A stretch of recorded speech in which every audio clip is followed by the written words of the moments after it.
Show. Good luck. Caller 10, 216-578-1007 or 800-348-1007. Brain dead entertainment throughout history. The cup and ball, the yo-yo, Pong, the Alan Cox Show. On 100.7 WMMS.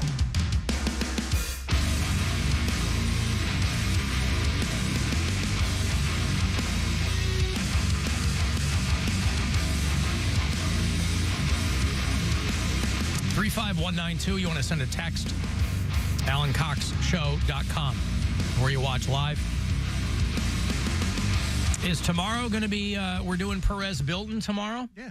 That'll be the final episode of Hot Celebrity Goss for 2023. Wednesday will be the last Poundcake sports break of the year. Weird Al Yankovic on the show tomorrow. Talking to him about they're dropping the Blu-ray edition of Weird, the Al Yankovic story. The a very fictionalized version of his biography that is very, very entertaining. With Daniel Radcliffe, Evan Rachel Wood, Toby Huss plays his father. Of course, he was the Wiz on Seinfeld, and nobody beat him. And a lot of other celebrity cameos in there as well. But talk to Al tomorrow. Our buddy Steve Byrne back on the show Wednesday. Super tight with Mary. So he's going to be... no, he's doing New Year's Eve at Hilarities. Of course, he was our headliner for the... We didn't know the last Alan Cox Show comedy tour, the 10th annual back in 2019. He did that at the Masonic, and Steve was great. But he's going to ring in 2024 at Hilarities. You want to go to hilarities.com to get the details on that. It will probably, you guys would know better than I would, it will probably be a champagne toast. Yes. And it'll probably be, I don't know if they drop balloons from the ceiling or... I don't know if they do balloons, they do confetti. Confetti. All Somebody right. dress up like Baby New Year. They do all that stuff. Will you be the person dressed as Baby New Year? I will not. Ah. I will not. But somebody will. Yeah. Will it be Nick? Probably not. He's the most opposite thing you can be is from a baby. He's a little lanky. Yeah, Rather he's old. kind of but he's lanky and kind of ripped too. Yeah, he's in good You don't look like Baby New Year. No, he does not. It's a good time though. All right. They do it right there over at Hilarities. Hilarities. Alan isn't the guy who watches a sheet called The Landlord. Landlord. Okay, all right. I get it. I see what you did there. Yeah. No, but according to Poundcake, it is. What did he call the goat watcher? Goat watcher or something. Goat Yeah. herder. Mm-hmm. I think so.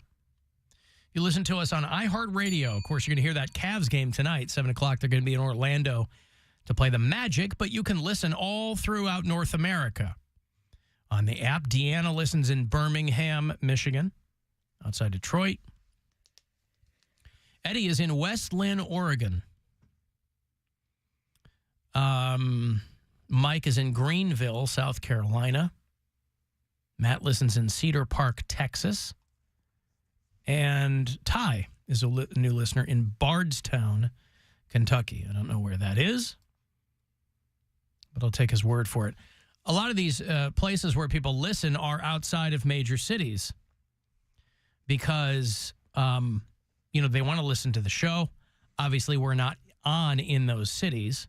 And so they find themselves, a lot of people, when people tell me where they are, sometimes I'll do a quick Google search and be like, oh, that's suburban Dallas or whatever. But some people are truly in the middle of nowhere. And I was reading about there's been a lot of buyer's remorse and a lot of regret on the part of people who got out of the city during the pandemic. People who were like, you know what? It's time to get out of the city. It's getting too expensive.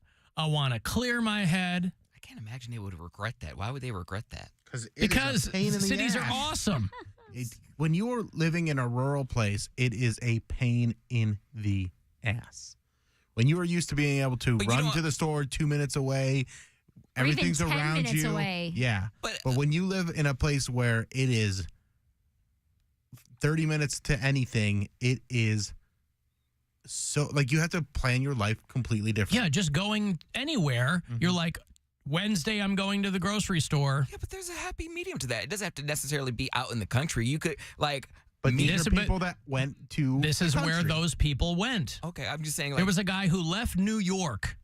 He thought, I'll have a great time. And this is the, you can't really blame people because a lot of people did this. They're like, they thought the world was ending, right? Pandemic. You had no clue what was going to happen. Everybody's like, this will be fine in a month. Then it very clearly was not just going to be a month.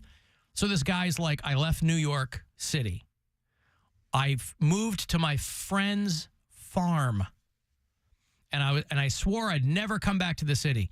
He went back in 4.5 months.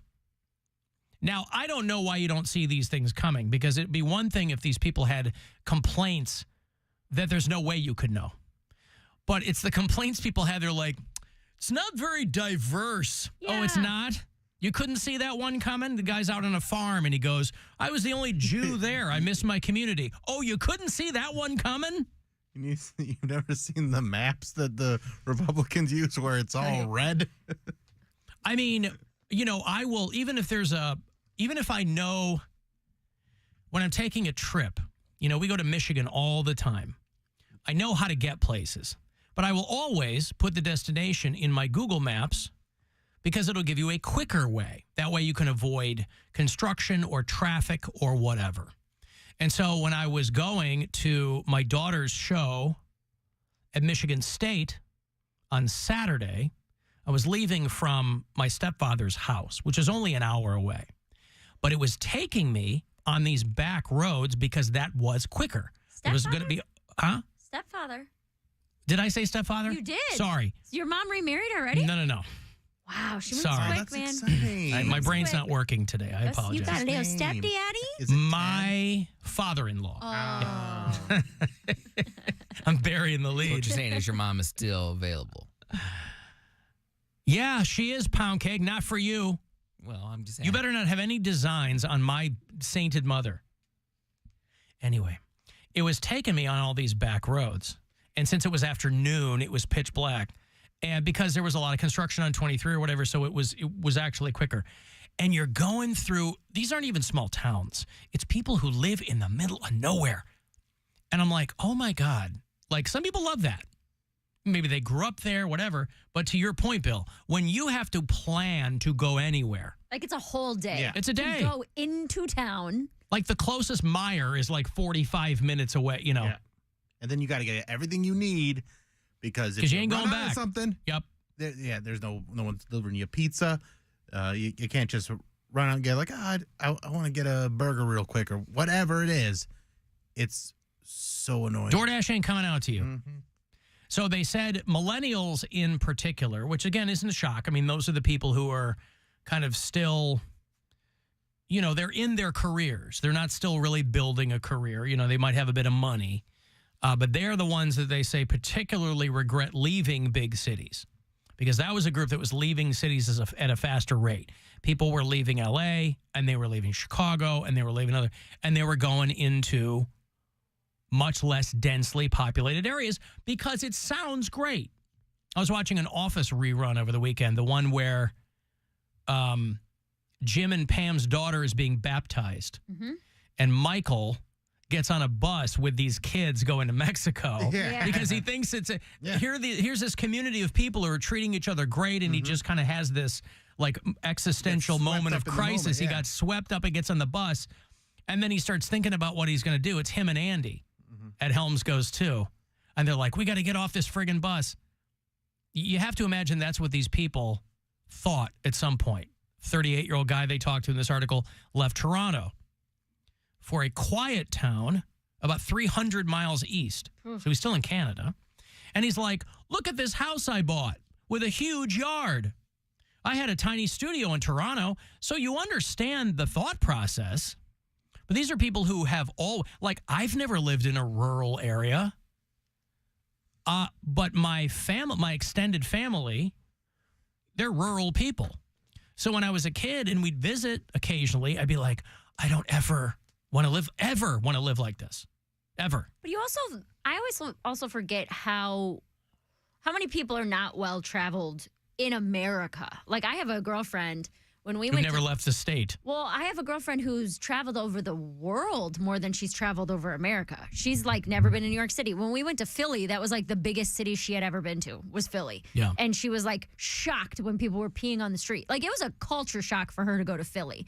And I was like, dude, you travel all the time. She's like, yeah, I've been to Hawaii and Ireland and like all this stuff, but I think a lot of people. There's a lot of people peeing on the street in Europe. Well, yeah, but I'm saying Newsflash. a lot of people have never driven through the middle of the country. Right. So they don't know what it actually means. I haven't. That's what I mean. I've never made that cross-country trip. And I actually have, which is right. puzzling. Well, no, you did it. It sounds cute and quaint. It's something people talk about doing, but I would imagine you get halfway through it and you're like, oh, my God. It was 30 hours. It was a long time. It's not fun. That's something you do before you have kids. Yeah, we were in a U-Haul, so it was like I did it with my two-seater. family. My dad did it with kids. Oh, My dad, God. we drove from Cleveland to Phoenix. But he was committed to doing it. He just like buckled my little down. brother. Well, on the way there, like, you know, my dad is But Mormons aren't opposed to air travel, are they? No, but it was $1 million to. I see. There's 7 people in the family. Gotcha.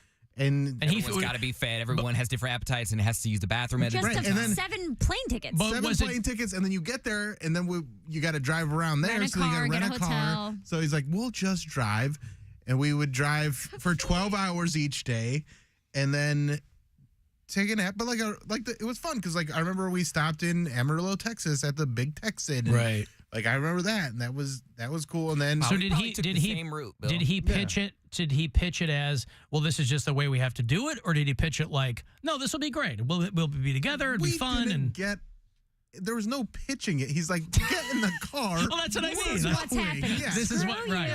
There was never. We packed some It was a sandwiches. dictatorship.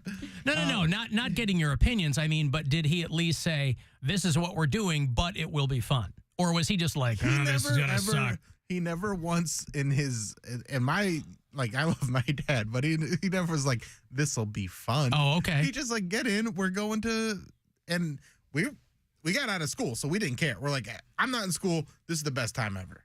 And I actually have a story about this trip in my new hour that I'm recording at the Agora on December 22nd, because we stayed in a motel, and it was around the time, like, I wet the bed until I was 14, and this is around the time when I was, like, not wetting the bed anymore, so I stopped wearing a diaper, and then I peed in a hotel on a pull-out mattress, and my mom was just like, Bill, what are you doing here? Yeah. This is such a bummer. And I was like, and I tell the joke in a different way, but I said to my mom, I was like, maybe it was a wet dream. And she's like, nah, wet dreams don't smell like that, bud. Oh, should put that on a shirt. Yeah. It was a culture shock once we got out west, just because I'm so used to everything looking like Ohio. Like, even if you go to Tennessee, Kentucky, it all kind of looks like Ohio. Maybe Florida's a little different, but I had never seen, like, a land so flat. Like, for miles, there's just nothing. You can see the next city because everything is just so flat. And so, like, Oklahoma, and then we went through Texas and all, like, the wind turbines? Wind turbines, yeah. Yeah, like thousands of them. Wind like, farms, yeah. Like, that was nuts. And then when we got to... It's where they grow the wind.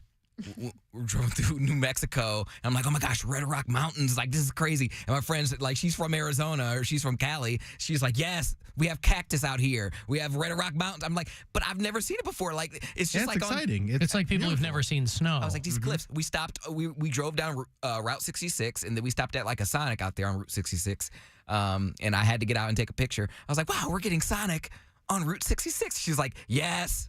She was so annoyed with me. Well, she sounds like a good time. She was so annoyed with me because I kept saying it. I kept taking Snapchats and just like, oh, wow, this is so cool. But yeah, I didn't take any Snapchats when I was 14 years old.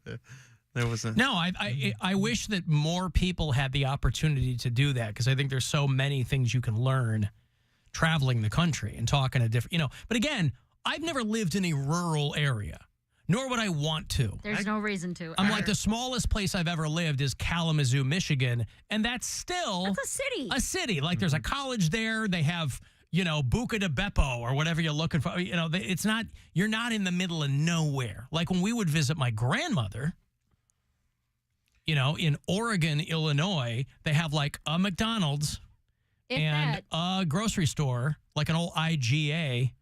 But these people in this article, they're like, yeah, we kind of, and again, you don't know. What is a pound cake? You don't know what you don't know until you know it. Mm-hmm. Correct. This guy who left Toronto, he's like, I didn't realize everybody was going to be so kind of closed off. Everybody's kind of got their own spot. Everybody drives everywhere, which means you don't really run into people. And people aren't in the parks because everybody has a yard, unless they're poor, this guy said, and then they don't have a yard. But they're like, yeah, that's kind of why people move. But I love living in a city, man. There's just no way around it. There is. I love it. Same. There's a middle ground, though. You don't have to go completely I don't rural. want the middle ground. You live in a suburb. I consider this Suburbs are the middle ground. this is the middle ground. I don't like having to drive everywhere I want to go. But if you live downtown Cleveland, it's a different type of environment. Like you're not that is what I consider. That's what I thought he was talking about. Moving from New York City to moving to the country, yeah, that's a big difference. But that's why people live in New Jersey. You can get the city lifestyle and not the same traffic. Or not just they wanted to go. Get these an people, Airbnb on the weekends, dude. I think go to a cabin. I think at the beginning of the pandemic, people who were thinking about moving, they were like, maybe the world's going to end. We don't know. It's really expensive here. We're all locked inside. I could see where it would be really attractive for people to go, let's go to the middle of nowhere and buy a house. Well, just like... And then they did. And then they're like, can we move back? Yeah. I mean, growing up in Oberlin, that is a small town. I would consider it rural. It's not really a suburb of Cleveland, but it's a small town. But it had everything we needed. It wasn't a 30-minute drive to the grocery store. We had stores there. There's parks. You can pretty much seclude yourself from everyone if you really wanted to. Yeah, but you're still close enough to cities. And I'm talking about people in rural areas. Like Wellington and Polk. Well, where, south. like Bill said, when you have to get in the car and make a day out of going to the grocery store. Yeah, I wasn't. Because you ain't going for another week. But I didn't live in a neighborhood. There were neighbors that we could see their houses, but they weren't right next to us. Actually, one of my neighbors came to the show on Friday night, and that was weird to see them. Neighbor when you were growing up? Yeah, because they were actually Mormon too. It's not like we lived in a Mormon community. They just happened to be Mormon and lived next door to us. And she told me that her and her husband had left the church during the pandemic, and I was very excited for. So you hadn't them. kept in touch with her? No, It took me a moment. She messaged. Register it. Yeah, she told me that she was coming, and I just saw her name, and she had a new last name, so I was just like, cool, see you then. And then when I saw her in person, I'm like, oh my goodness, that's Carrie, my neighbor. Yeah. Wow. That's crazy. She hot? No. What? She's not ugly. She's just not hot. Yeah, that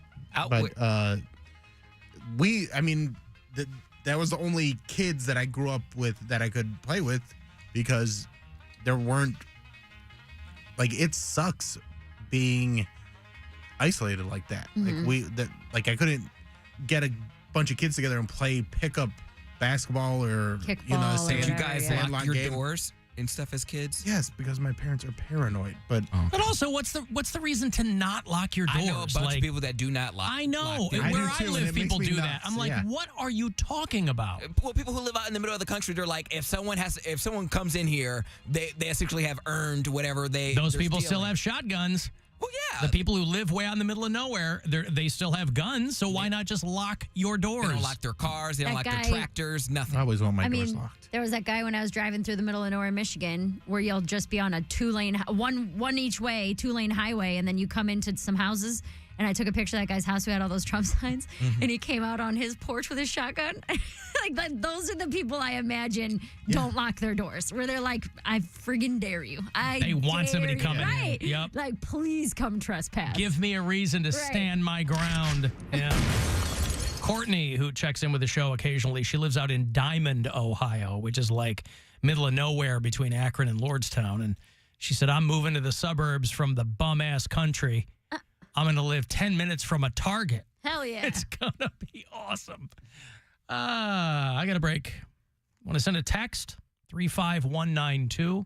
AlanCoxShow.com. You can watch live. And like all those other people. You can listen wherever you are on the iHeartRadio app. Buzzard Radio. The Buzzard. Is Rover. 3, 2, 1, go.